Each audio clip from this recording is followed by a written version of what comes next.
de la vie, qu'on rend à Dieu, c'est parce que les cantiques parlent de Dieu et rendent gloire à Dieu.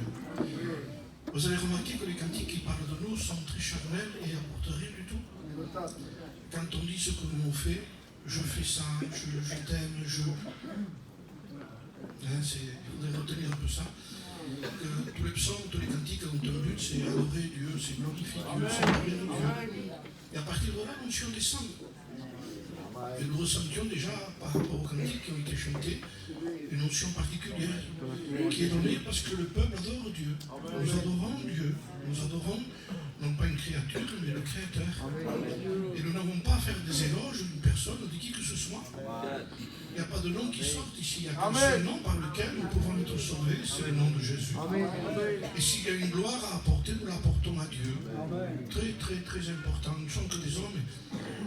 J'ai écouté un serviteur de Dieu qui disait dans un séminaire que j'ai fait avec lui, on était ensemble, il disait surtout, n'oubliez pas que celui qui est mort pour nous, c'est lui, c'est pas nous. Et ne donnez pas de la valeur à un prédicateur, lui n'a pas souffert pour vous. Et aujourd'hui, on donne beaucoup plus de valeur à un prédicateur en disant quelle prédication. Et ça, c'est un tort, parce que celui qui est mort, il disait ce frère, qui avait des marques sur les mains et sur les pieds, sur son côté, c'était le Christ, c'était lui qui a pris les marques.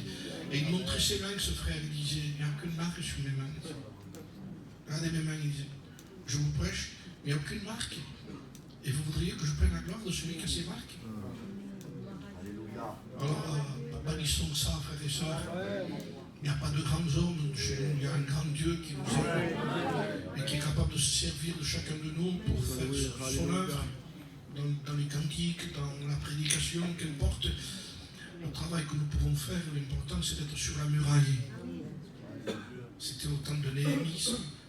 Et il y avait aussi un appel qui était adressé. S'il y a un rassemblement, il disait par rapport à un problème, quand vous entendrez le son de la trompette, il dit tous ceux qui sont sur la muraille, rassemblez-vous. Ça veut dire ce que ça veut dire aussi, c'est que tout chrétien doit être sur la muraille et quand nous entendrons le son de la trompette, il faut que chacun à sa tâche. Nous n'avons rien à faire à servir le monde. Il faudrait que nous haïssions le monde.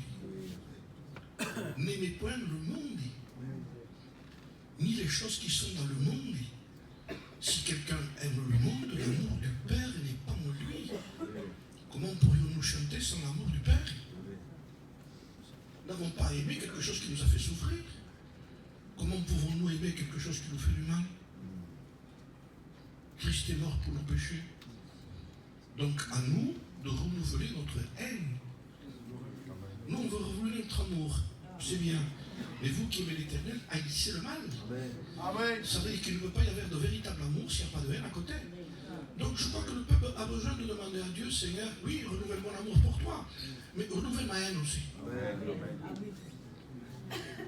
Ce matin, Seigneur, renouvelle notre haine. Donne-nous être haineux, mais pas vers les frères. Aujourd'hui, les gens sont haineux vers les frères. Et non, tu te trompes, dit là, c'est lui qu'il faut haïr. C'est le péché, c'est les convoitises, c'est ce que tu aimes toi, c'est ça qu'il faut haïr. Pas ton frère. Ton frère, il faut l'aimer. Oui, mais tu sais, hein. Oui, mais comme toi, il est pareil que toi. Hein. Parce que lui aussi, il fait pareil. Tu sais, hein. Je parle, moi, Jonathan. Il faut que tu l'aimes. Mais tu sais, hein. Mais Jonathan, il dit là, tu sais aussi. On ne s'aimera jamais. Donc ça veut dire que nous nous aimons parce que nous avons le même but, nous avons le même Père. Un père ne veut rien savoir, lui. Il est vers sa famille. C'est plus sévère un fils qu'un père pour son frère. Même père, c'est un père. Tu parles comme ça, il dit parce que c'est pas ton fils, c'est que ton frère. Mais si c'était ton fils, ce serait pas pareil. Dieu est père. Nous n'avons pas de cousin germain chez nous, quoi qu'il y en a. Je vous le dis en vérité. Hein. Il y en a qui sont frères, mais non, t'es pas frère, t'es cousin. Bonjour mon cousin. C'est pas comme ça qu'il faut parler. Mais pourtant, parfois, il y a l'attitude de certaines personnes qui, par rapport à leur propre vie, c'est pas des frères, c'est malheureux. Hein. Parce qu'ils sont plus amis du monde. Parce que si nous sommes amis du monde, nous devenons ennemis de Dieu. Nous avons un choix à faire. Moi, j'ai cru au choix d'hier, dans la prédication que nous avons eue, même si elle paraissait un peu sévère, la prédication, mais sévérité n'est jamais à la hauteur de ce que Dieu voudrait en réalité. Parce que quand Ésaïe a vu la gloire de Dieu, il a dit malheur à moi, je suis perdu. Rendez-vous compte si Dieu déplorait un peu du pan de son manteau. On tombe tous par terre ici. Hein? Il faut un transformateur pour la gloire de Dieu chez nous, sinon on grille. Donc nous avons besoin de réaliser l'amour du Père, l'amour de Dieu, qui veut que nous prenions des décisions. Donc comme c'est le temps des décisions, l'année nouvelle, comme je disais hier, nous ne sommes que le 12 ou le 13, je ne sais pas, donc nous avons le temps encore aujourd'hui d'avoir plusieurs jours devant nous. Il est bon que nous prenions des décisions. Et comme je vous ai dit hier, j'ai pris l'exemple de Gédéon. Hein, je ne vais pas parler beaucoup de lui parce que le message s'est clôturé, comme il y avait trop de temps que nous avons pris par rapport à ce qui a été dit. Mais nous avons eu le temps quand même de rentrer dans le fait du pourquoi Israël souffrait. Hein, j'ai lu dans le livre de Juges, au chapitre 6, et vous savez que le livre de Juges est après le livre de Josué.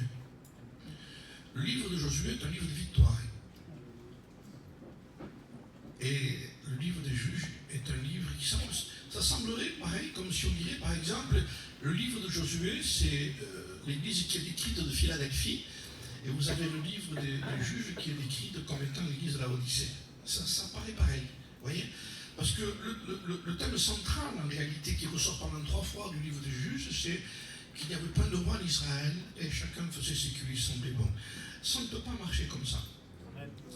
Nous ne pouvons pas vivre indifféremment ni indépendamment de qui que ce soit. Il y a un respect mutuel des uns des autres. Il faut respecter les ministères que Dieu vous a donnés.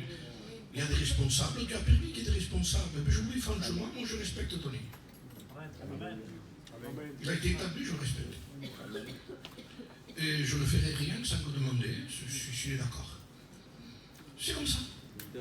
Si ce n'est pas Tony, ce serait un autre, qu'importe qui c'est, ou Jonathan.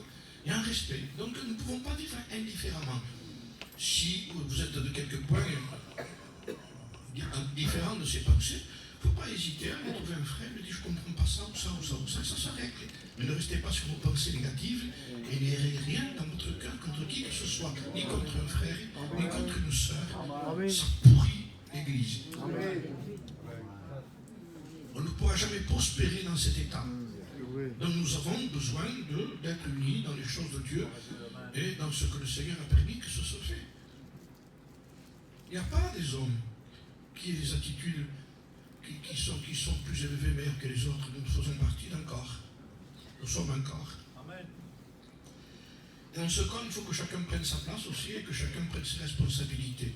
Ne vous mettez pas dans un coin en disant « moi je me dégage de tout ». Tu n'as pas le droit de faire ça. Tu n'as pas le droit. Nous avons besoin des uns des autres. Amen. Nous avons besoin, parce qu'il y a une œuvre, il y a des brebis, le Seigneur nous a confié beaucoup. Le Seigneur nous a confié beaucoup. Parce qu'il va revenir en disant, rends compte de ton administration, il dit. Je t'ai laissé tout, moi, je te laisse faire. Je t'ai tout laissé. Tu as tout pour faire ce que tu dois faire. Maintenant, je te fais confiance dans l'administration de ce que je t'ai laissé. Nous allons avoir des comptes à rendre.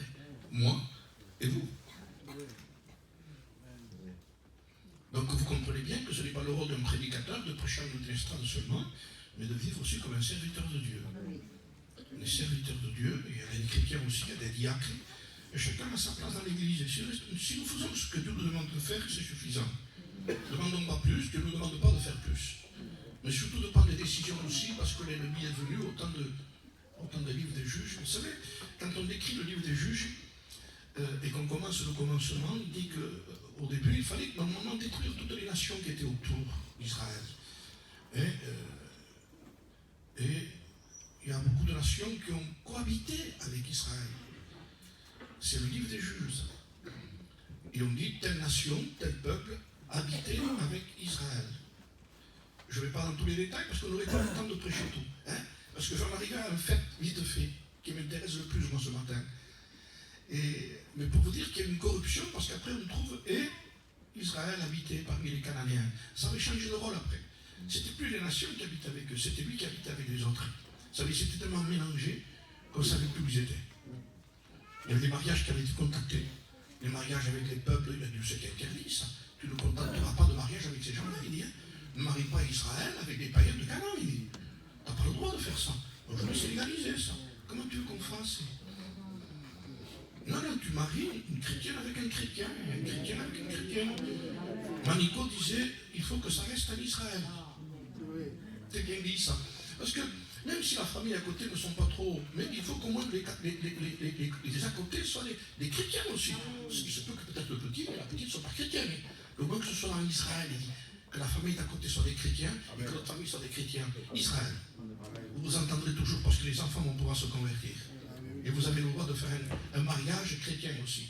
Non pas avec prédication. Je ne sais pas pourquoi je vous dis ça. Voilà, c'est tout. Parce qu'on peut rester en Israël et faire un mariage dans les normes. Hein? Et pas mettre 1500 € d'alcool. C'est péché ça. 1500 € d'alcool dans le mariage chrétien. Il dit, je t'ai donné de l'argent, c'est moi qui te l'ai donné.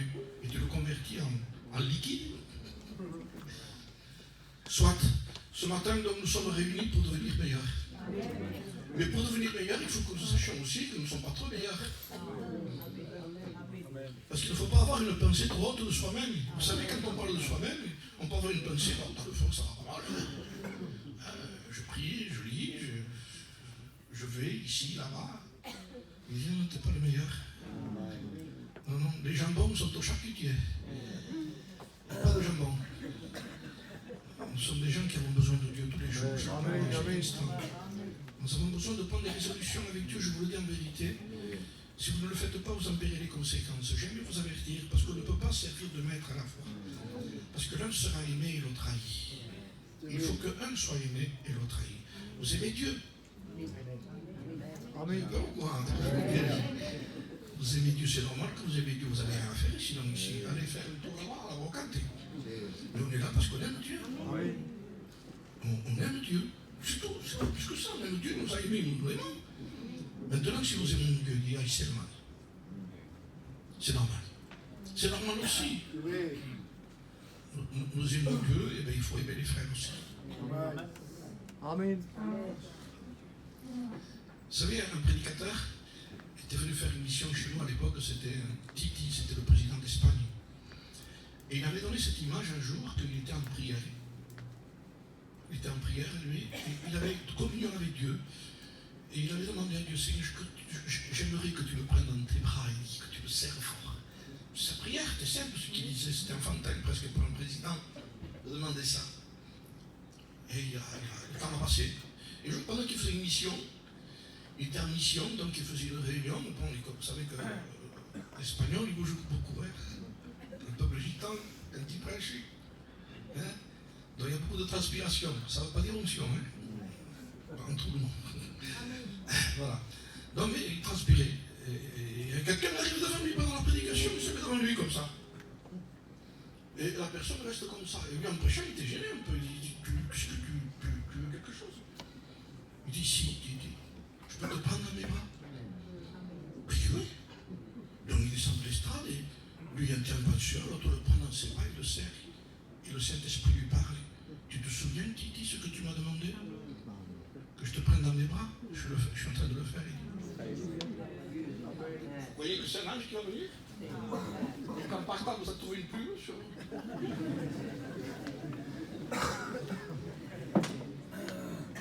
Non, Dieu nous a choisi à nous pour que nous puissions nous aimer. Voir à Dieu, c'est beau ça. Ouais. C'est beau de voir les frères reprendre courage. Plus qu'un ange qui lui a parlé. Plus qu'un naufrage qui a été délivré. Il n'y a pas le mot reprendre courage à l'intérieur. Mais quand Paul arrive dans un certain endroit et qu'il voit les frères après tout ça, Paul vit les frères et reprit courage. C'est encourageant, Paul, de te voir aussi. Quand je te vois, ça me fait plaisir aussi. Avec ton fils aussi. Ça fait du bien parfois de nommer les frères comme ça. Toi aussi, Jean-Paul, ça fait du bien, Josué aussi. Et le frère Paul qui me met dans l'embarras avec son YouTube là. Mais ça fait plaisir de voir les frères. Et de pouvoir se voir et s'accepter comme nous sommes. Amen. pris un grand moment sur ça. Je ne crois pas que ce soit en dehors des choses de Dieu dans ce que je dis ici. Parce que ça va nous encourager à prendre des résolutions. On va y aller ensemble. Amen. 2019, on va y aller ensemble. Nous allons mettre des gilets blancs, nous.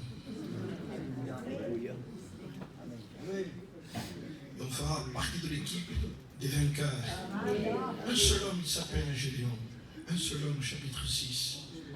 Un seul homme qui prend la résolution, je vous l'ai lu hier, alors qu'Israël était malheureux, qu'il gémissait à cause de la servitude, à cause de ce qu'ils amassaient. Ils travaillaient, ils avaient des réunions. Imaginons que c'est dans ce sens-là. Ils mettaient de côté tout ce qui appartenait à Israël, et quand Madian, Amalek voyaient qu'ils avaient amassé, ils montaient et plus rien. C'est le niveau spirituel de certaines personnes. C'est le niveau spirituel qui nous arrive à nous. Nous avons des séminaires, des rencontres, on essaie d'amasser et on n'arrive pas à garder parce que l'ennemi, il fait ce qu'il veut chez nous. Il faudra arrêter avec ça. Hein. Vous savez que le Seigneur nous a donné une autorité, vous marcherez sur les serpents et sur les scorpions.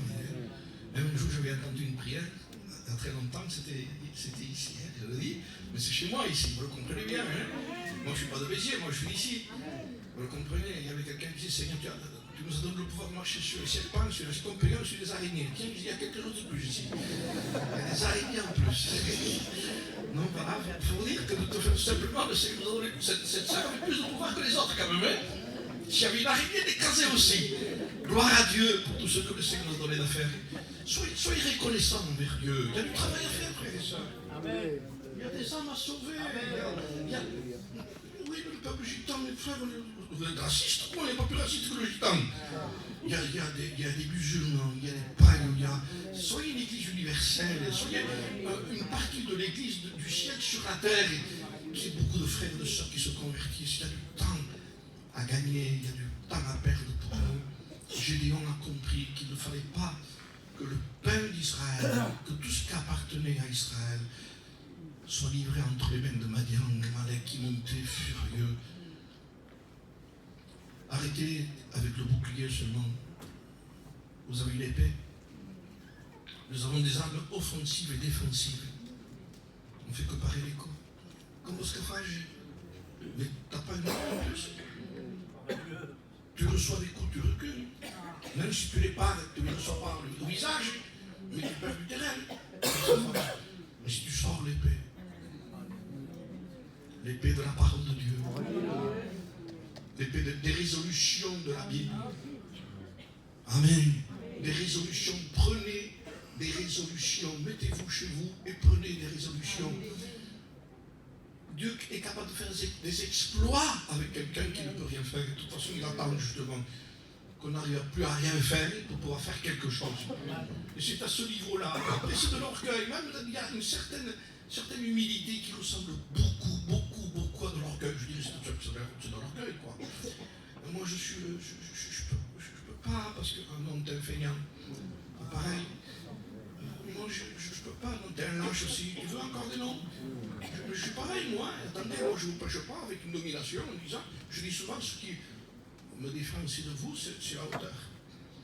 Et quand on a une certaine hauteur, on peut avoir le vertige. Les étudiants, n'oubliez pas que le vertige ne vient jamais quand on regarde du bas en haut. Je n'ai jamais la tête qui me tourne, moi, comme ça. Et quand on regarde comme ça, tu dis, la tête me tourne parce que tu es trop haut. Et quand on regarde comme ça, le vertige arrive. Quand on regarde comme ça, la tête ne tourne pas. Nous sommes un peuple des frères et des sœurs qui doivent prendre des résolutions. La moindre sœur d'entre nous, et c'est terrible, le mot je ne devrais pas le prononcer, parce que ça fait macho presque ça. Non, une sœur d'entre nous est capable de faire un travail extraordinaire dans l'église du Seigneur Jésus-Christ. Tu ne peux pas t'imaginer le travail que tu peux faire. Vous voyez ce que j'ai fait, parce que bon, ça a été fait, je l'ai fait. Dans la réunion que j'ai fait pour ma famille, j'ai parlé aussi de mes deux sœurs. J'ai deux sœurs, moi. J'ai deux sœurs, une qui s'appelle Rosita, l'autre Gigi. Elles vivent toutes seules, ils n'ont plus de mari, ni d'enfants. Bon, elles sont toutes seules, chacun a une maison. J'ai été les exhorter aussi. Je leur ai demandé, écoutez les sœurs, vous êtes mes sœurs. En plus, sœurs et sœurs. J'ai dit, vous devriez être des femmes de prière.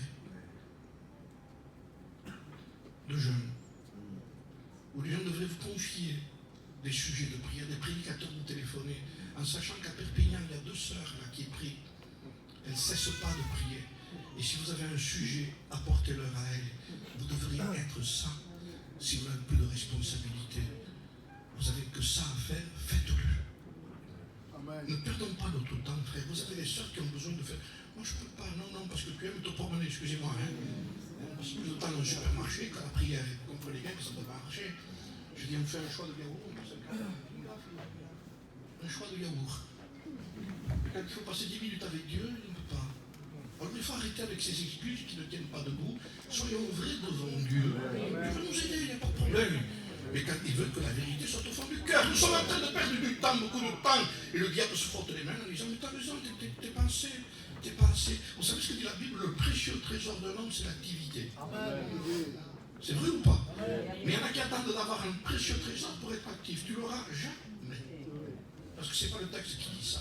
Ce qui rend le trésor, c'est l'activité. C'est quand tu es actif que le trésor arrive. Et il y en a qui attendent un trésor pour pouvoir être actif. Surtout un pauvre, parce que le trésor vient dans l'activité. Ouvre ta bouche et je la remplirai. Si tu la fermes. Vous savez ce que je disais? Il y a des gens qui sont comme ça, dans un culte. Il dit, mais attendez, vous n'avez pas du yoga, lui?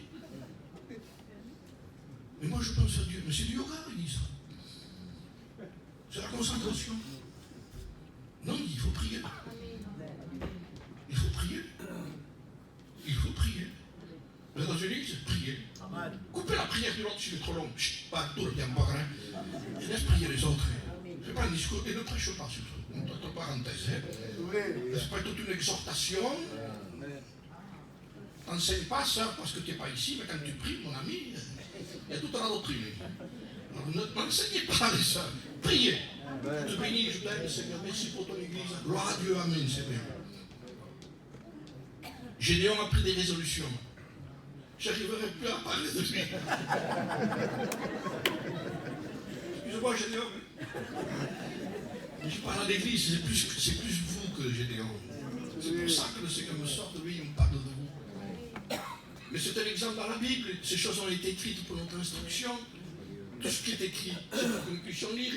Dommage Bible qu'on a pour ne pas la lire. Qui nous dommage. Comme quelqu'un qui a une voiture neuve et qui monte jamais dedans.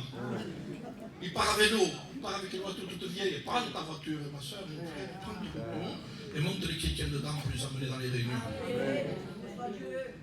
Hein? Il y en a qui appuient là, j'ai entendu. Amen, béni soit Dieu, ça veut dire qu'il y en a qu'on les laisse. Hein? Vous savez, on devient après, on comprend après, avec un demi-minute. Mais maintenant, je vous dis une vérité, écoutez bien ce que je vous dis ici, parce que c'est important. Comme j'ai entendu la main qui est accentuée, je peux vous dire quelques exemples. Vous avez des gens qui ont des voitures neuves. Et vous savez, quand ils doivent aller dans un endroit, ils demandent à quelqu'un s'il n'y a pas une place. Il dit, s'il n'y a pas une place des fois pour aller là-bas? Il dit, non, c'est plein. L'autre a pris sa voiture, là. 365 000 comme voiture. Mais il apprend, lui. Et l'autre est énervé, il n'apprend pas. Eh bien, j'irai la prochaine fois. Tu manques un séminaire, une rencontre, une église ou une réunion parce que tu ne prends pas ton auto. Mais tu veux monter dans la voiture de l'autre qui est pauvre. Vous ne sentez pas qu'il y a quelque chose qui grince? Ça manque d'huile, là. Le problème, c'est pourquoi il fait ça? Parce que lui, comme il a acheté la voiture là, il veut que l'Argus. C'est entre 2 kilomètres, l'Argus va descendre, tout dans un intérêt, tant pis il ne va pas à la réunion. Vous vous rendez compte, mais on est horrible! On est horrible, insupportable, vous voulez? Je fais partie de vous, moi. Hein? Je descends, si vous voulez. Je fais partie de vous, moi. Je ne suis pas quelqu'un qui domine dans ce que je dis. Je sais de quoi je parle. Je ne suis pas martien, je dis souvent. Je suis humain. Et je sais de quoi on est touché. Et toutes ces choses, il faut se les découvrir entre nous. On est entre nous. Ne le dites pas aux autres, hein? C'est l'église, c'est pas Mascom, hein? Mais c'est vous aussi. Donc rendez-vous compte de ce que nous sommes en train de vivre aujourd'hui. Une certaine hypocrisie qui s'établit dans la réunion. Et on attend le Saint-Saint. Gédéon, je reviens à toi. C'était un homme qui a pris des résolutions tout seul. Il a pris ce qui appartenait à Israël. Il dit ça, Amalek, Madian, tu l'auras plus. Et comme c'est écrit dans le chapitre 6, je vous l'ai lu hier, j'ai la Bible sous les yeux, je peux vous le lire si vous voulez. Hein. c'est que lorsque l'ange l'a vu, il aurait rien fait. Il le regardait passer, repasser. Et l'ange lui dit, l'Éternel est avec toi, vaillant héros. Un vaillant héros. Un héros. On est compte. L'ange lui dit, l'ange de l'Éternel. L'Éternel est avec toi, vaillant héros. Pour être un vaillant héros, il faut faire un exploit particulier. Hein? Mais à partir du moment où tu prends ce qui appartient à Dieu et tu ne veux pas que l'ennemi le prenne, tu deviens un héros. C'est tout. Tu ne veux pas que l'ennemi prenne ce que Dieu t'a donné. Tu deviens un héros. Il faut que vous compreniez cette vérité que je vous dis. On ne peut pas aimer deux maîtres à la fois. Si vous aimez Dieu, vous allez haïr le monde et ce qui veut vous toucher dans le monde. Le monde, ce n'est pas simplement les fêtes de flamenca, tout ça. C'est l'amour de l'argent. Hein. C'est pas un lien. Hein. C'est l'amour. On peut toucher à n'importe quel niveau sur ça. Et si vous vous occupez de vouloir garder les choses de Dieu, pendant que vous vous occupez pour que le diable ne vous vole pas les choses de Dieu, on peut vous voler les choses qui nous appartiennent. Vous comprenez? Et par exemple, hein, il y a Isaac qui m'a dit hier, on nous a volé beaucoup de choses dans le terrain de ce qu'on était. Mais parce qu'il n'y avait personne pour surveiller. C'est la logique. Maintenant, si vous surveillez ce qui appartient à Dieu, si vous veillez et priez, l'ennemi ne pourra pas rentrer pour voler ces choses-là. Nous devenons des héros avec des résolutions.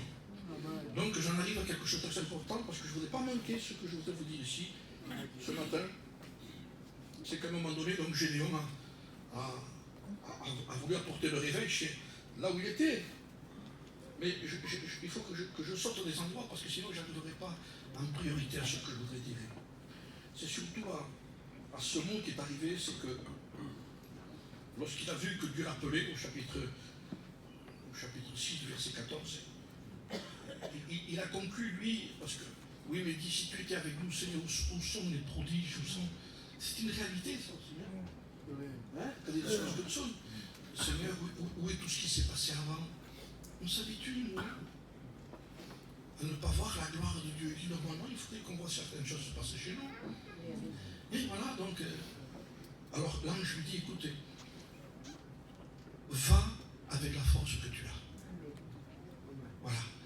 Donc, je voudrais vous dire déjà ce matin, vite fait comme ça, que n'attendez pas d'avoir une force surnaturelle pour prendre des résolutions. Avec ce que vous avez, c'est suffisant. Hein? Hier, je parlais avec une jeune sœur qui est venue me trouver. Et elle m'a expliqué un peu ses problèmes par rapport à la spiritualité, au niveau spirituel. Et j'ai dit, écoute, tu sais ce que tu as de peu. Donne-le entre les mains du Seigneur. Si tu le gardes, tu n'auras que quelques pains et quelques boissons toute ta vie. Mais si tu le mets entre les mains du Seigneur, c'est le peu que tu as, tu vas te rendre compte qu'avec le peu que tu as, il y a des milliers de personnes qui vont être nourries. Et je le crois ça aussi. C'est le même Seigneur. C'est le même Dieu. Ce n'est pas parce que notre intelligence se développe par rapport à des messages que nous sommes meilleurs que les autres, pas du tout. On peut savoir prêcher et ne pas vivre avec Dieu. Je le sais, ça. Je peux parcourir beaucoup d'églises et ne pas avoir le niveau spirituel que je dois avoir. Je le comprends, ça aussi. Mon activité ne peut pas remplacer mon intimité, ça ne peut pas se faire. Donc nous avons besoin d'hommes et de femmes qui prennent des résolutions, qui sont fermes dans ce qu'ils ont décidé pour cette année. Vous qui êtes au fond, vous êtes concernés. Vous qui êtes plus près, vous êtes concernés. Ce n'est pas un endroit particulier qui nous cachera de ce que Dieu nous parle à tous. Et je vous le dis ici, nous avons besoin de tout le monde. Nous avons besoin de tout le monde, nous avons besoin de tout le monde. La moindre des sœurs qui se croit indispensable, si tu es sœur, on a besoin de toi. Maintenant, si tu n'es pas encore né de Dieu, n'a pas besoin de toi. Parce qu'on ne peut pas mélanger la paille avec le froment. On ne peut pas mélanger. On ne peut pas ajouter quelqu'un dans l'église qui n'appartient pas à Dieu, vous le comprenez bien. Le baptême semblerait qu'il nous a ajouté à l'église, mais au corps de Christ, c'est autre chose. Il y a beaucoup de gens qui ont été joints à l'église par le baptême, mais à le corps de Christ, il faut que ce soit le Christ qui le fasse ça.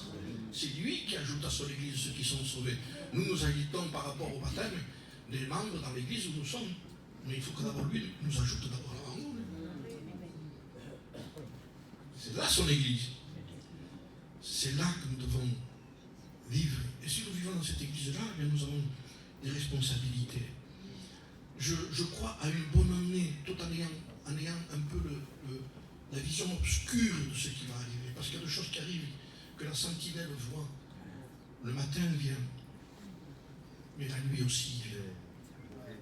Il y a des choses qui sont en train d'arriver en même temps. Ça semble bizarre que ça arrive en même temps. Il y a une chose après une autre, mais ça arrive en même temps. Pour les uns, ça va être le matin, la clarté de la délivrance. Parce que l'église va être enlevée. Mais en même temps, pour les autres, ça va être les ténèbres qui vont s'épaissir. Il n'y a qu'une église qui part. C'est son église. On ne part pas de n'importe quelle manière. On part sans qu'il n'y ait rien entre nous et lui. N'ayez surtout pas d'ennemis, frères et sœurs. N'ayez surtout pas d'ennemis. Réparez ici. Pour qu'il n'y ait rien dans votre cœur. On n'est pas obligé de plaire à tout le monde. Et ce n'est pas obligé que les gens nous plaisent aussi. Mais Dieu nous a parlé une chose, c'est à pardonner. Et à nous aimer. Nous n'avons pas fait un choix, nous. Jésus a fait le choix de simplement des gens qui ont demandé pardon. Ils se sont humiliés, il les a réconciliés avec lui. Et nous n'avons pas, nous, le droit, si quelqu'un s'humilie demande pardon à Dieu, de le négliger. S'il s'est humilié, s'il a réparé, c'est clair ce que je vous dis, hein? Il est réintégré dans la vie, même dans le corps.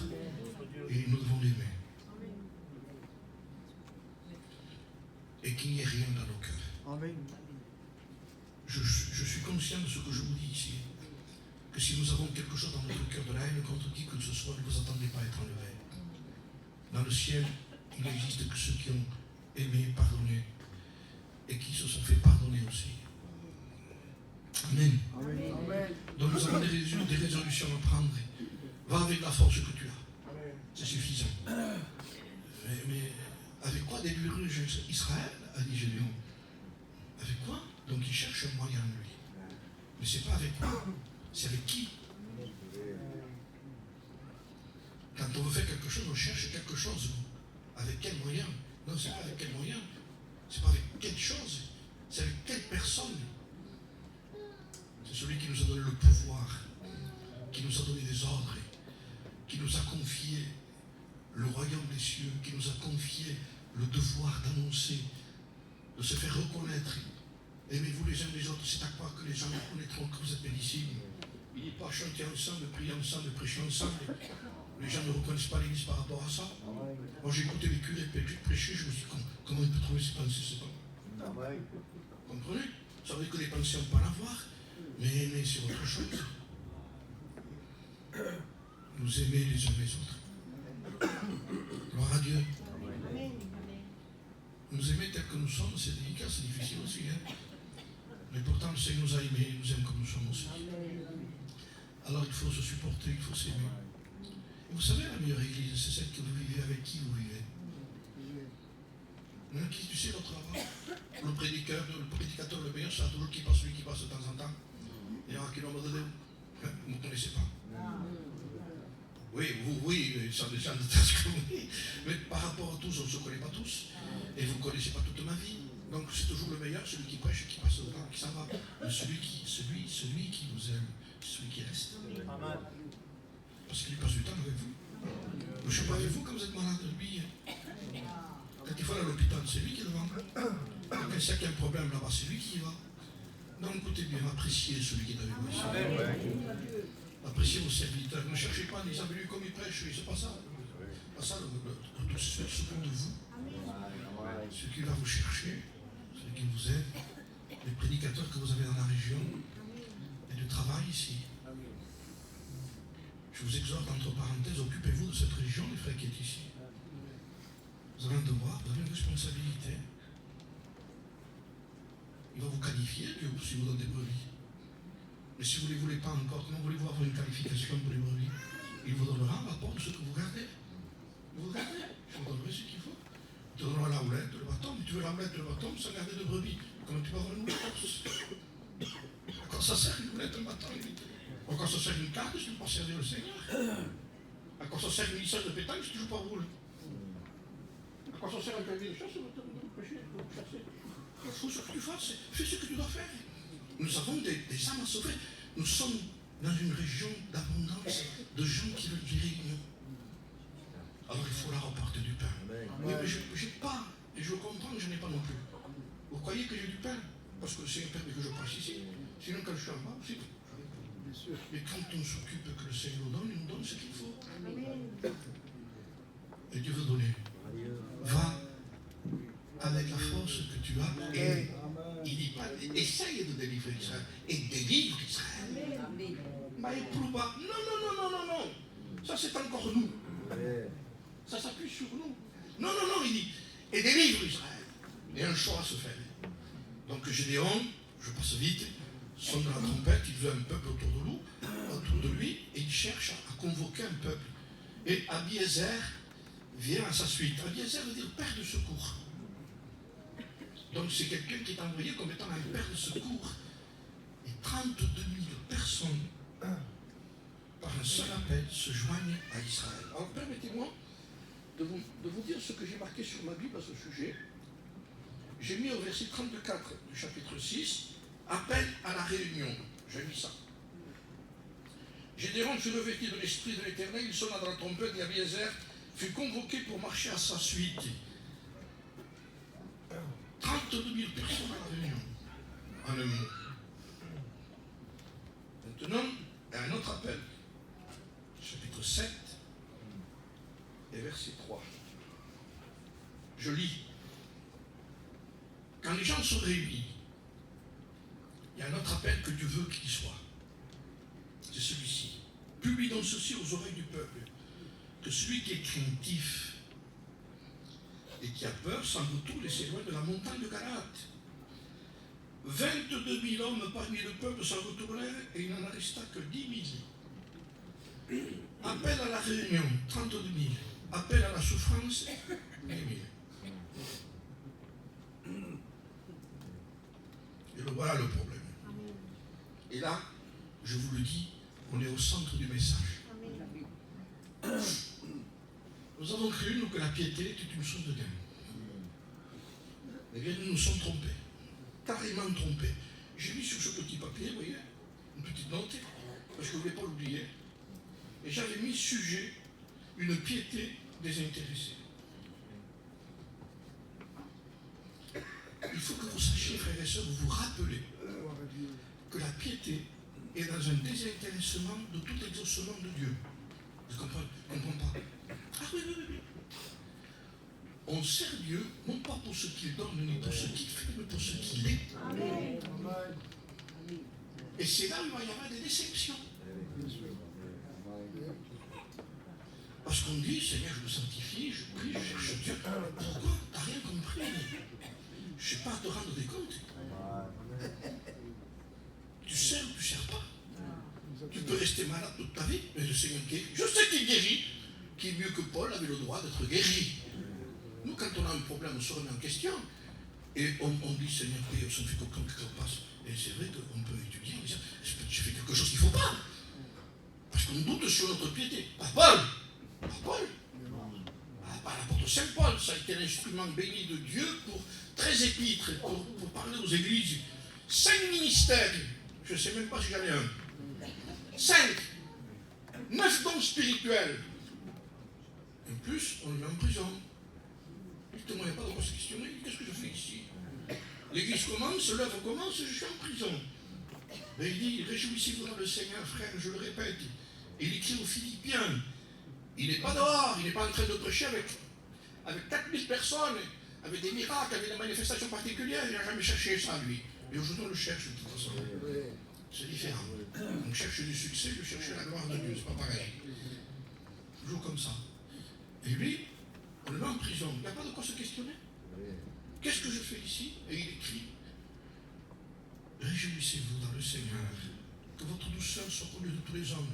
Parce que être doux dans un endroit où tout favorise la douceur, un hamac, avec une noix de coco, avec une paille dedans. Ça va? Oui. T'es gentil? Ah oui, je suis gentil. Parce que c'est le hamac et la noix de coco qui rend gentil.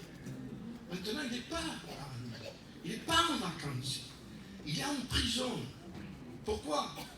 Parce qu'il n'a pas payé un papier, on l'a arrêté. Parce qu'il conduisait sans permis, on l'a arrêté. Il y a des problèmes comme ça chez nous aujourd'hui. Je passe par un problème, quoi. Je dois passer au tribunal, pourquoi? Bien parce que je n'ai pas le permis et j'ai conduit. Rentre en prison. Fais réfléchir quelque temps.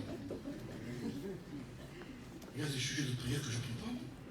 Je m'envoie des messages, priez pour ça, effacez. Priez pour ça, effacez. On ne perd pas de temps à prier pour les choses que Dieu n'avait pas compris. Il vit mal, il désobéit, et il veut mettre ça dans le compte de la souffrance pour Dieu. Non, tu souffres comme un malfaiteur. Alors il dit, c'est même pas la peine que tu demandes à l'église de prier. Vous croyez qu'on a le temps de perdre de prier sur ça? Non, non, non. Maintenant, si vous souffrez en faisant ce qui est juste et ce qui est droit, il n'y a aucun problème. Il faut céder là. Et Paul était en train de demander de la douceur à l'église alors que lui était dans une prison, pas avec les cantines aujourd'hui. Moi, j'ai été en prison. Oui, j'ai fait un jour parce que je vous expliquerai plus tard. Parce que j'étais prié, c'est tout. Vous voyez, c'était la justice. On m'a arrêté. Donc, avec Florian aussi, nous avons eu les menottes ensemble. Parce qu'il croyait qu'on avait volé dans un endroit. Mais lui était en prison à cause de sa piété. Et il demande de la douceur à l'église. Parce qu'il était doux dans la prison, oui. C'est terrible. C'était pas un câblage, c'était de la boue. C'était pas un lit, c'était de la paillasse. Sur un morceau de pierre. La gamelle qu'on lui a portée, peut-être un rat passé à côté. C'était infect. Et Paul dit, réjouissez-vous de le Seigneur, je le répète.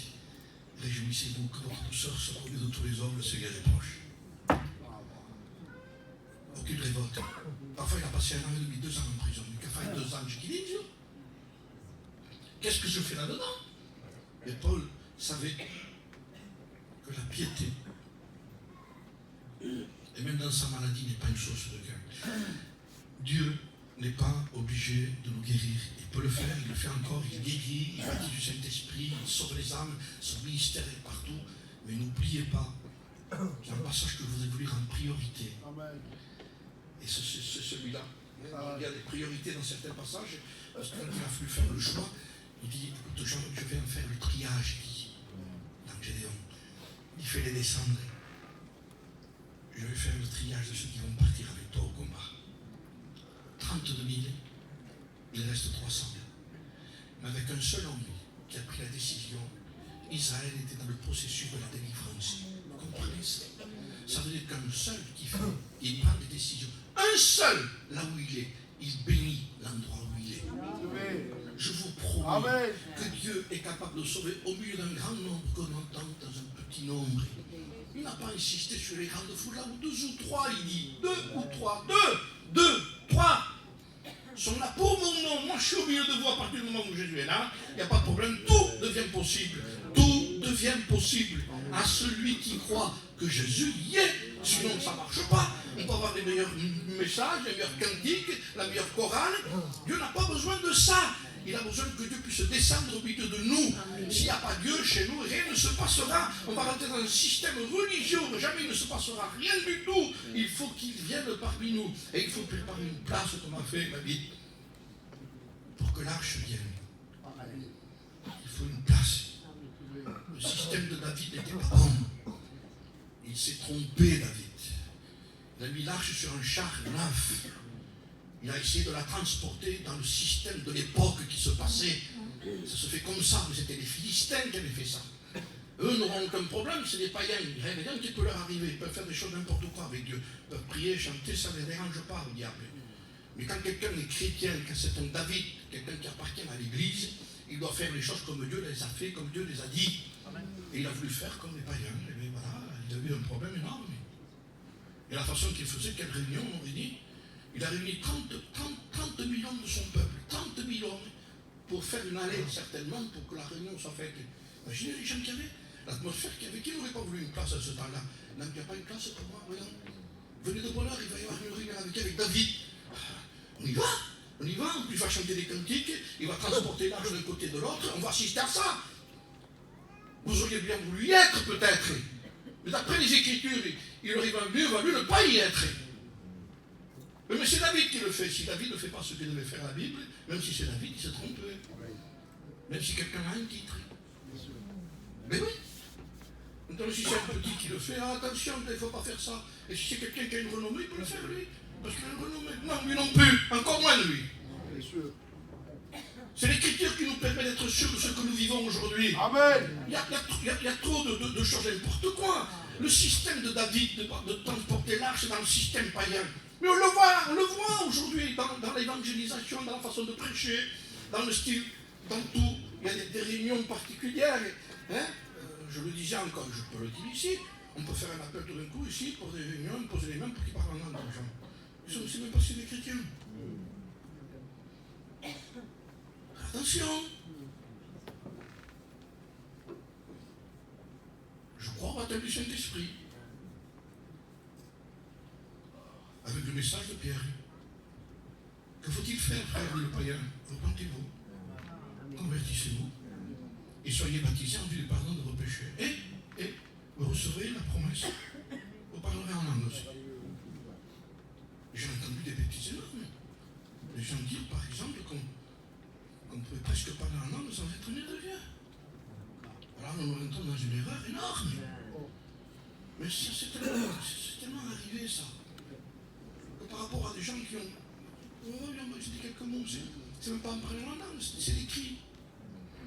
Excusez-moi, le vrai baptême à parler en langue, c'est un baptême du Saint-Esprit. Du Saint-Esprit. Du Saint-Esprit. Les Saint-Esprit qui entre, qui fait parler en langue. Pas de n'importe quoi quand même, c'est pas du charabia. Donc quand c'est fait dans ce monde énorme, il n'y a pas de problème. Il y a des réunions transportées avec un char neuf. Qu'importe qui a fait la réunion. On ne peut pas donner notre approbation dans de telles réunions. C'est impossible. Quand la doctrine n'y est plus en mode d'estrade, c'est le danger pour l'Église. Il y a quelqu'un qui m'avait envoyé un message un jour, il m'a dit Pasteur, qu'est-ce que vous me conseillez? Je veux quitter l'Église. J'ai dit attention, on ne quitte pas son Église. On n'abandonne pas son assemblée. À une condition. J'ai dit, si le peuple n'a pas le niveau spirituel, quel peuple a le vrai niveau spirituel aujourd'hui?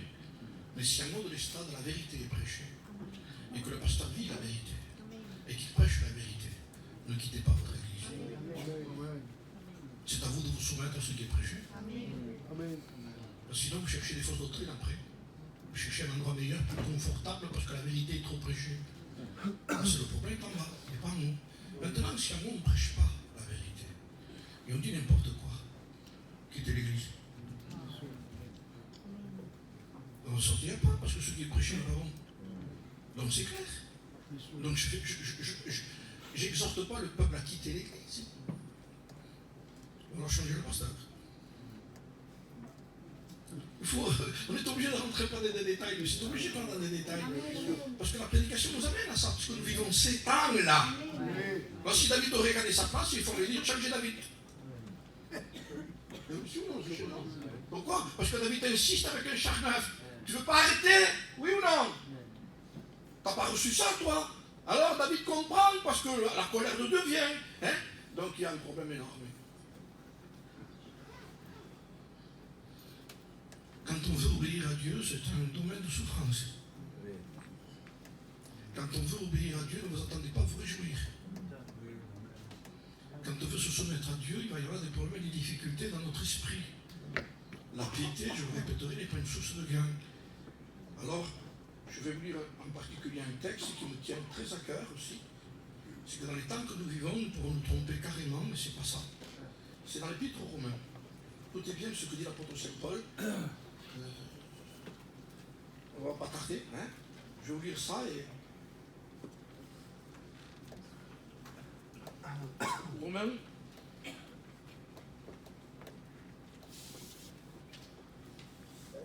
Romains chapitre 8.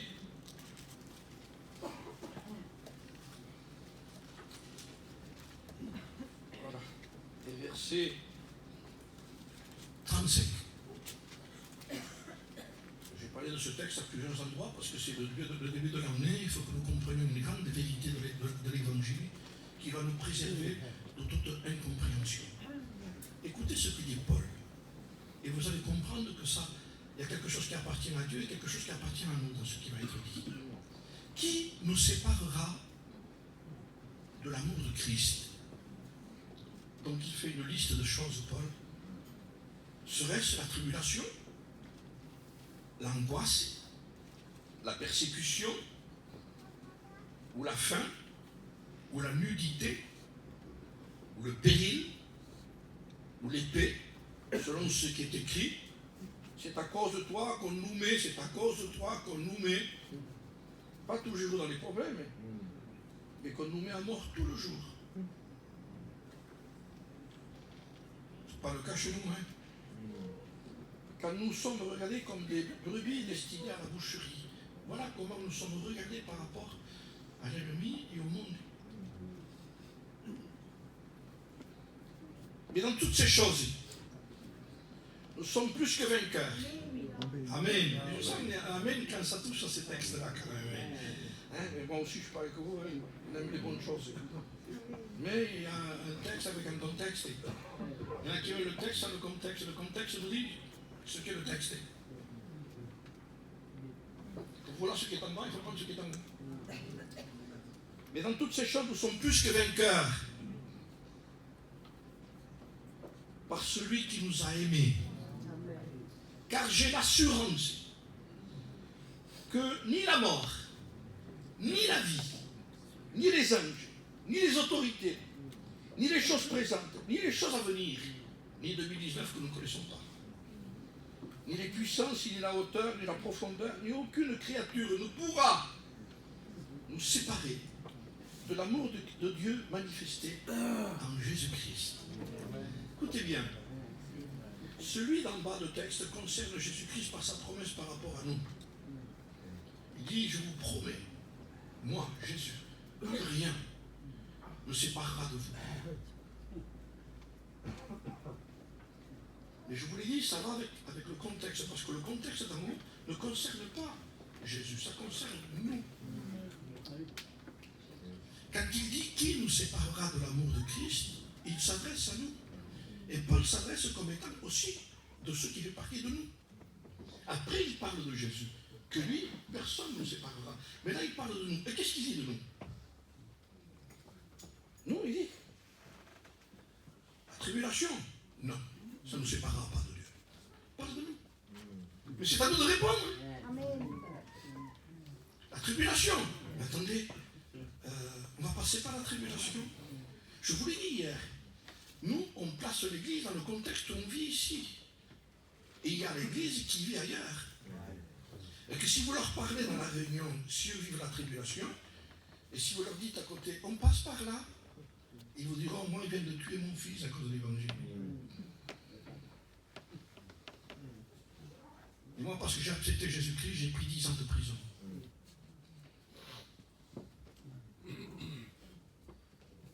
Intéressant, ça. Et pourtant, c'est l'Église. L'Église est désintéressée par rapport à l'amour qu'elle a pour Dieu. Si nous ne faisons pas rentrer ça bien dans nos cœurs, dans notre esprit, nous allons avoir des contradictions énormes. La paix, c'est Dieu en nous. La paix, c'est pas que les choses que peuvent s'arranger dehors. Aujourd'hui, ça va bien, demain, ça va bien. Donc, on va être des chrétiens à tout vent de doctrine, à tout vent d'état. C'est nous qui prenons la décision dans ce texte-là. Et il parle pour nous, Paul. Il nous met dedans. Parce qu'il dit, si tu es l'Église, je te mets dedans. Si tu n'es pas l'Église, ça ne te concerne pas. Mais il parle de l'Église, parce qu'il connaît l'Église. Et il dit, mais dans toutes ces choses, serait-ce la tribulation ou l'angoisse? Un chrétien peut-il passer dans l'angoisse? Oui. Je ne parle pas de quelque chose qu'on ignore. Il y a beaucoup d'angoisse chez nous.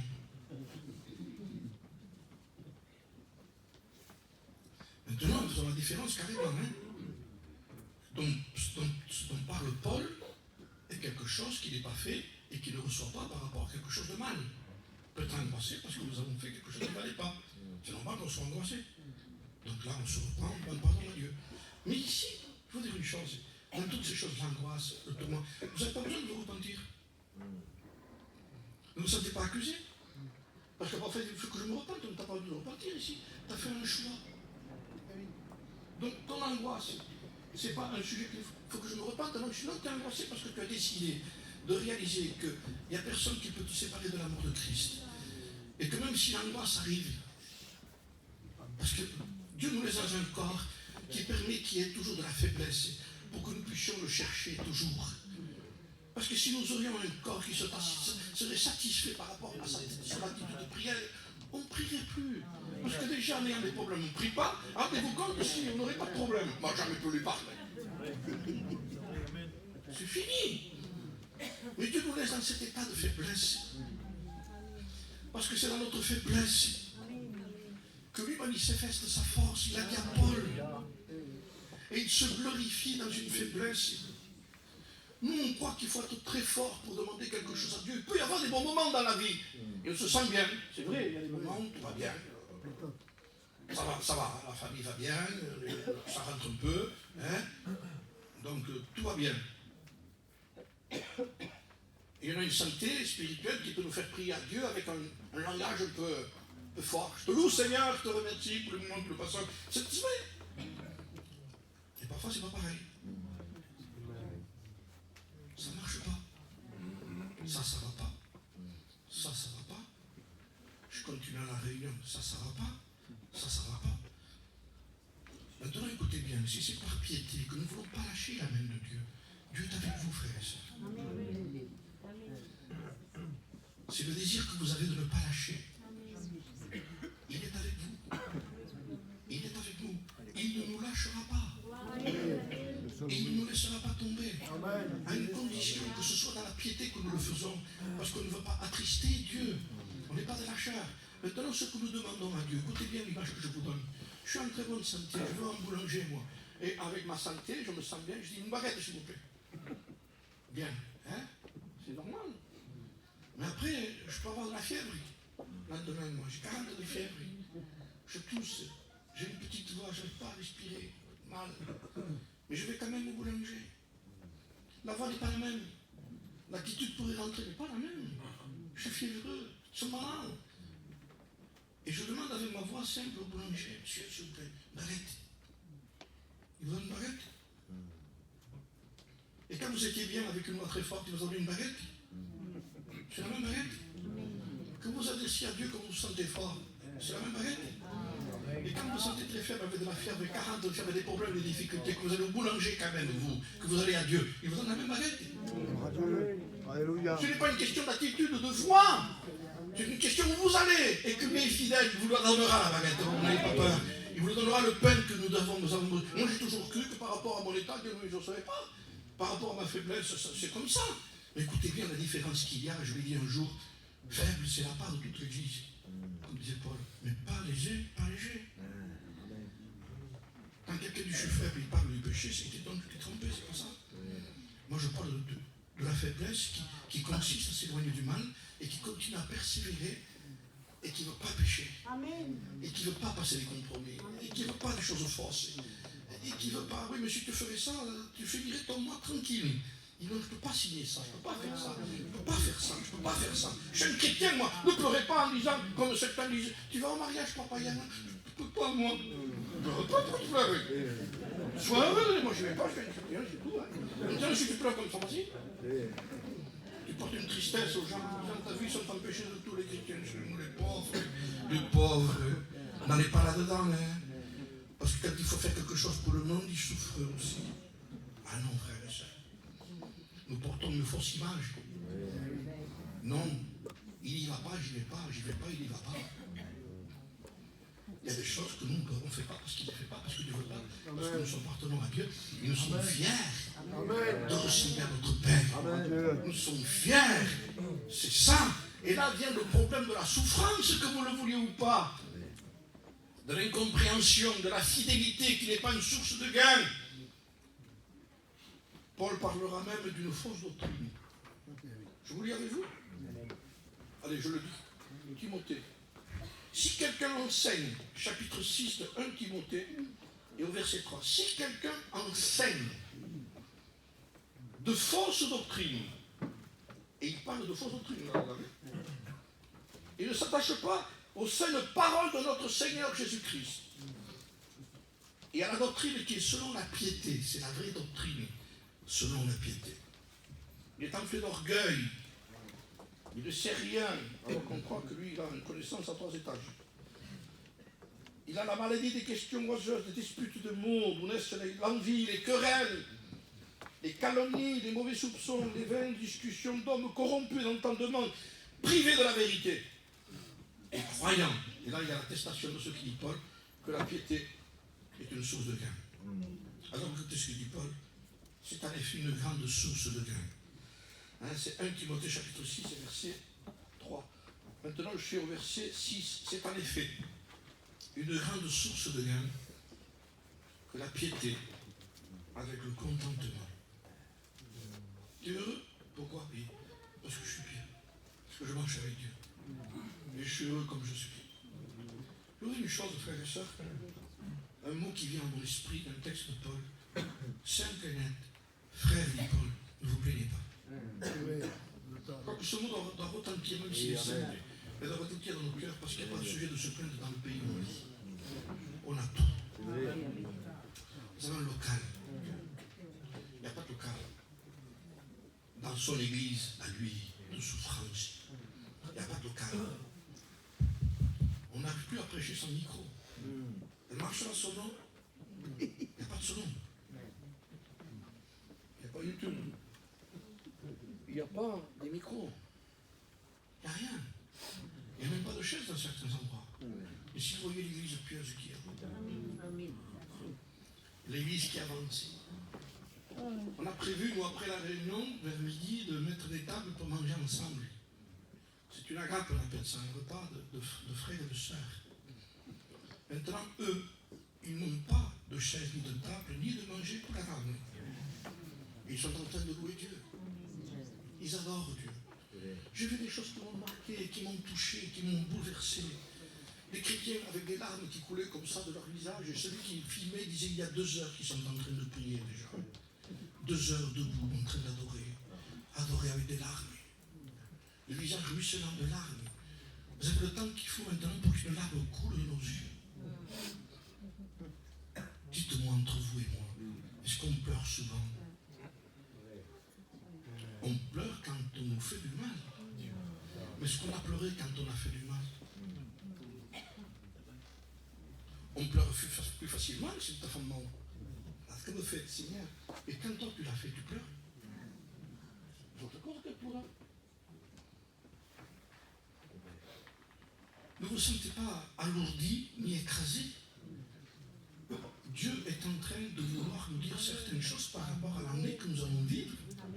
Écoutez bien, je citais un texte hier. Ils acceptèrent avec joie, Hébreux chapitre 10, l'enlèvement de leurs biens. Difficile d'accepter avec joie quelque chose qui vous est enlevé. Ce qui est accepté comme joie quand c'est ajouté quelque chose. J'ai mon auto, je sors dehors par exemple, j'ai ma C5. Et tout d'un coup, je trouve le nouveau modèle. Et oui, c'est pas la... vous voyez la mienne, on l'a changé. Hein? Quel contentement, merci Seigneur. Maintenant, je sors dehors et au lieu d'une C5, j'ai une 504. Oh, Jacques était vieille. Et Dieu dit, ça va changer ton caractère par rapport à Dieu, ça.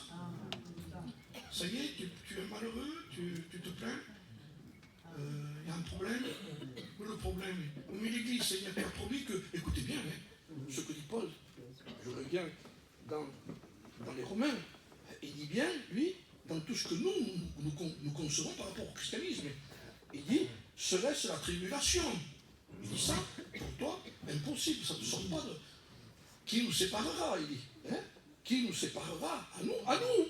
Mais il ne parle pas de Dieu à nous. Dieu à nous, c'est qui en bas après. C'est lui qui parle après par rapport à nous, mais par rapport à nous, à lui. Paul dit, est-ce que ça va te séparer? Angoisse, c'est perdre des choses que nous avions. Si Dieu déciderait, maintenant, ça va être difficile ce que je vous dire, de vous appauvrir plus que ce que vous étiez avant. qu'est-ce qu'on deviendrait? Je ne veux pas vous gêner dans la question de vous donner une réponse, mais pourvu que nous soyons chrétiens. Pourquoi nous mettons l'œuvre de Dieu par rapport à ce qu'on vit dans la région où nous sommes, nous? Qui nous séparera? Tribulation, angoisse, persécution. Où est la persécution?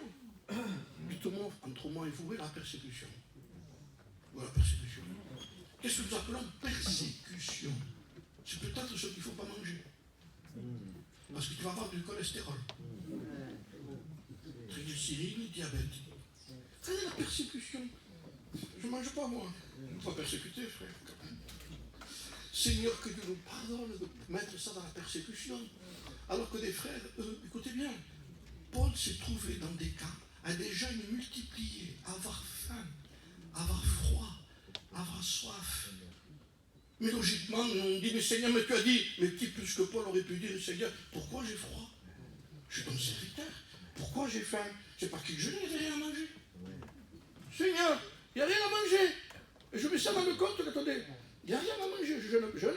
Nous, on jeûne parce qu'on pousse le manger. Lui, ne le poussait pas, il n'y en avait pas.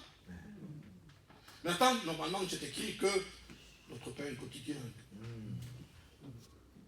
Attendez, frères et sœurs, si on dit ça, on va se bloquer.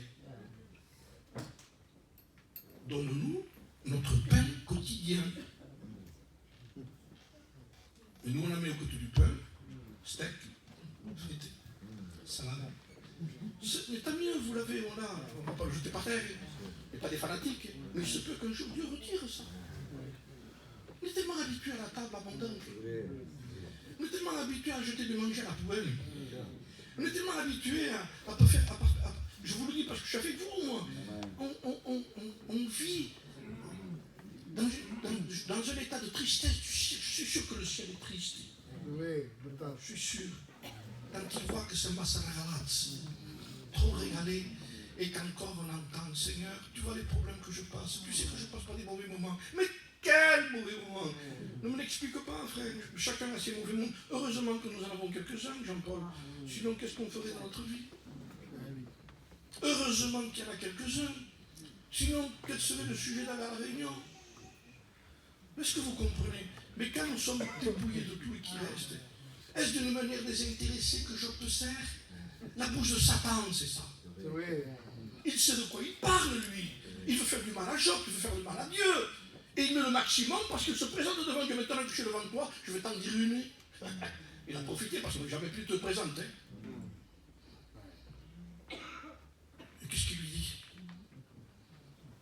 Oui, tu l'aimes, tu le gardes parce que, excusez-moi le mot, tu fonces. Et ça, c'est la pire des choses qu'a dit Satan à Dieu parce que ça lui fait du mal. Parce qu'il est sûr de ses fils. Il dit non, mon fils, il m'aime pour ce que je suis. Amen. Non, c'est pas parce que je le garde, parce qu'elle a du troupeau des chameaux. Plein de chameaux.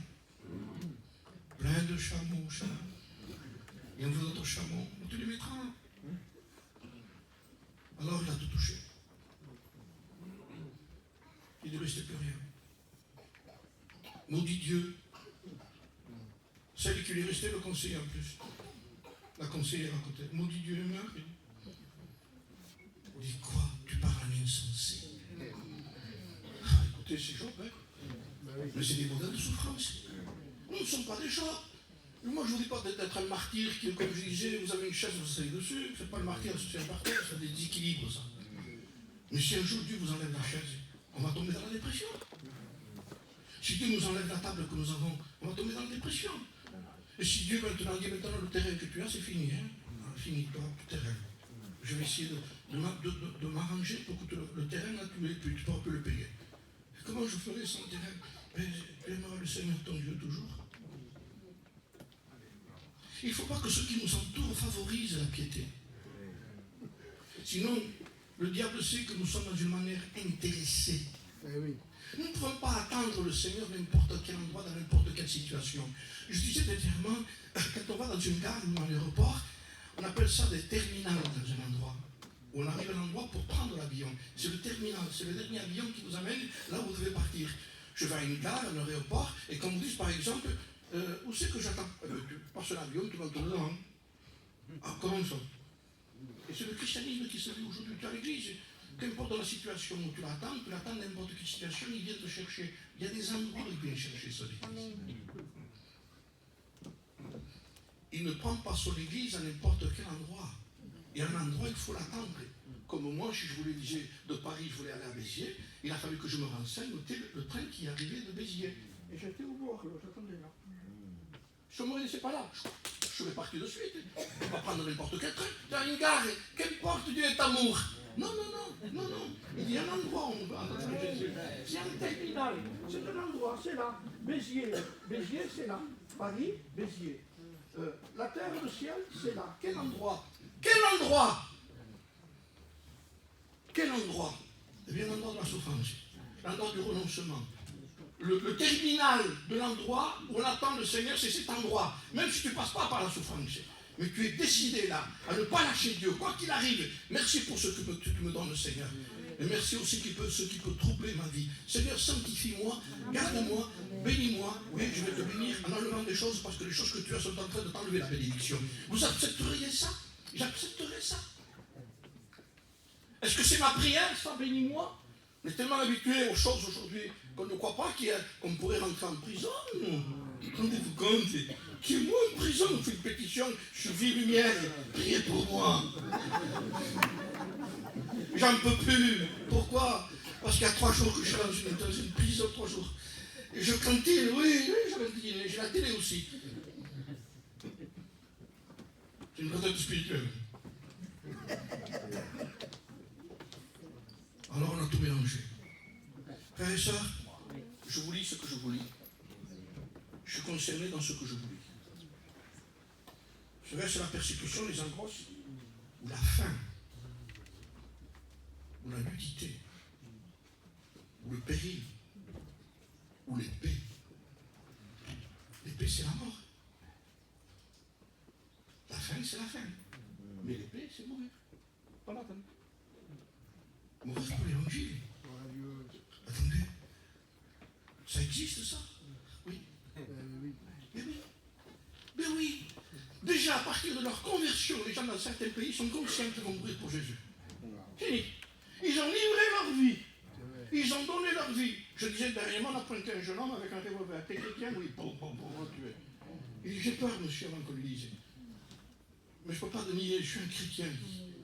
Il n'a pas pu, il était engagé par sa parole, par ce qu'il ressentait dans son cœur.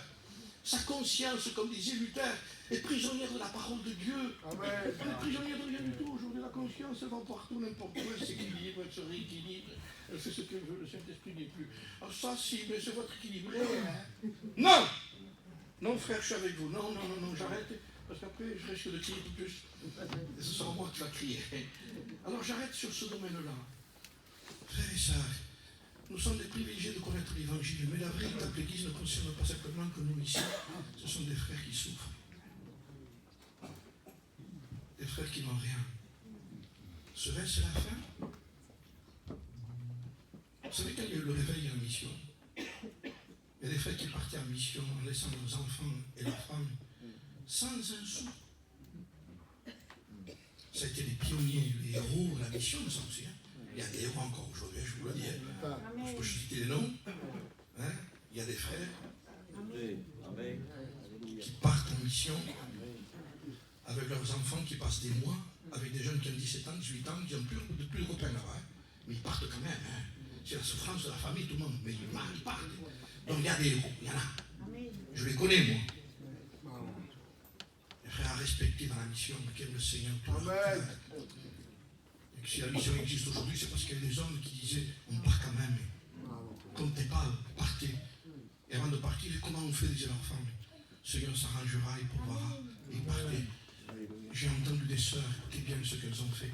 Elles ont prié, elles demandaient, Seigneur, que mes enfants n'aient pas faim, que mes enfants ne me demandent pas du pain. Ils n'avaient rien. Et pendant des heures, les enfants jouaient, ils oubliaient de demander à leur maman de manger. Dieu les avait exaucés. Ils ne demandaient même pas, Seigneur, amène-moi quelqu'un qui m'amène quelque chose.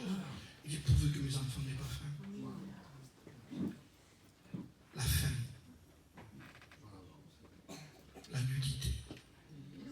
Paul disait, vous avez la nourriture et le vêtement, c'est suffisant. est-ce qu'on se contente d'une nourriture au singulier et d'un vêtement au singulier? Ce n'est pas le pluriel, ça. Frères et sœurs, je suis avec vous. Mais si nous voulons rester dans ce contexte, que la dépendance de la bénédiction de Dieu concerne l'armoire que nous avons, le compte en banque que nous avons, la voiture que nous avons, le bien-être que nous avons, et tout ce qui est autour de nous, nous sommes en train de nous tromper. Nous ne tiendrons pas longtemps. Vous l'avez, tant mieux. Ne le jetez pas à la poubelle. C'est compréhensible. Hein? Mais maintenant, si Dieu veut y toucher, si Dieu veut dire maintenant, je veux éprouver, j'ai décidé comme ça, c'est comme ça. Je décide comme ça. Ou l'épée. Il y a des hommes qui ont vaincu des royaumes par l'épée dans l'Épître aux Hébreux. Mais il y en a qui ont péri par l'épée. Ce sont eux aussi des héros de la foi. Oui. Ceux qui ont gagné des batailles en faisant reculer l'armée. 1, 2, 3, 10. Quel vainqueur, quel homme. Vous avez vu tout ce qu'il a fait. Et l'autre, il meurt, lui. L'autre, il meurt. C'est le même héros, il est.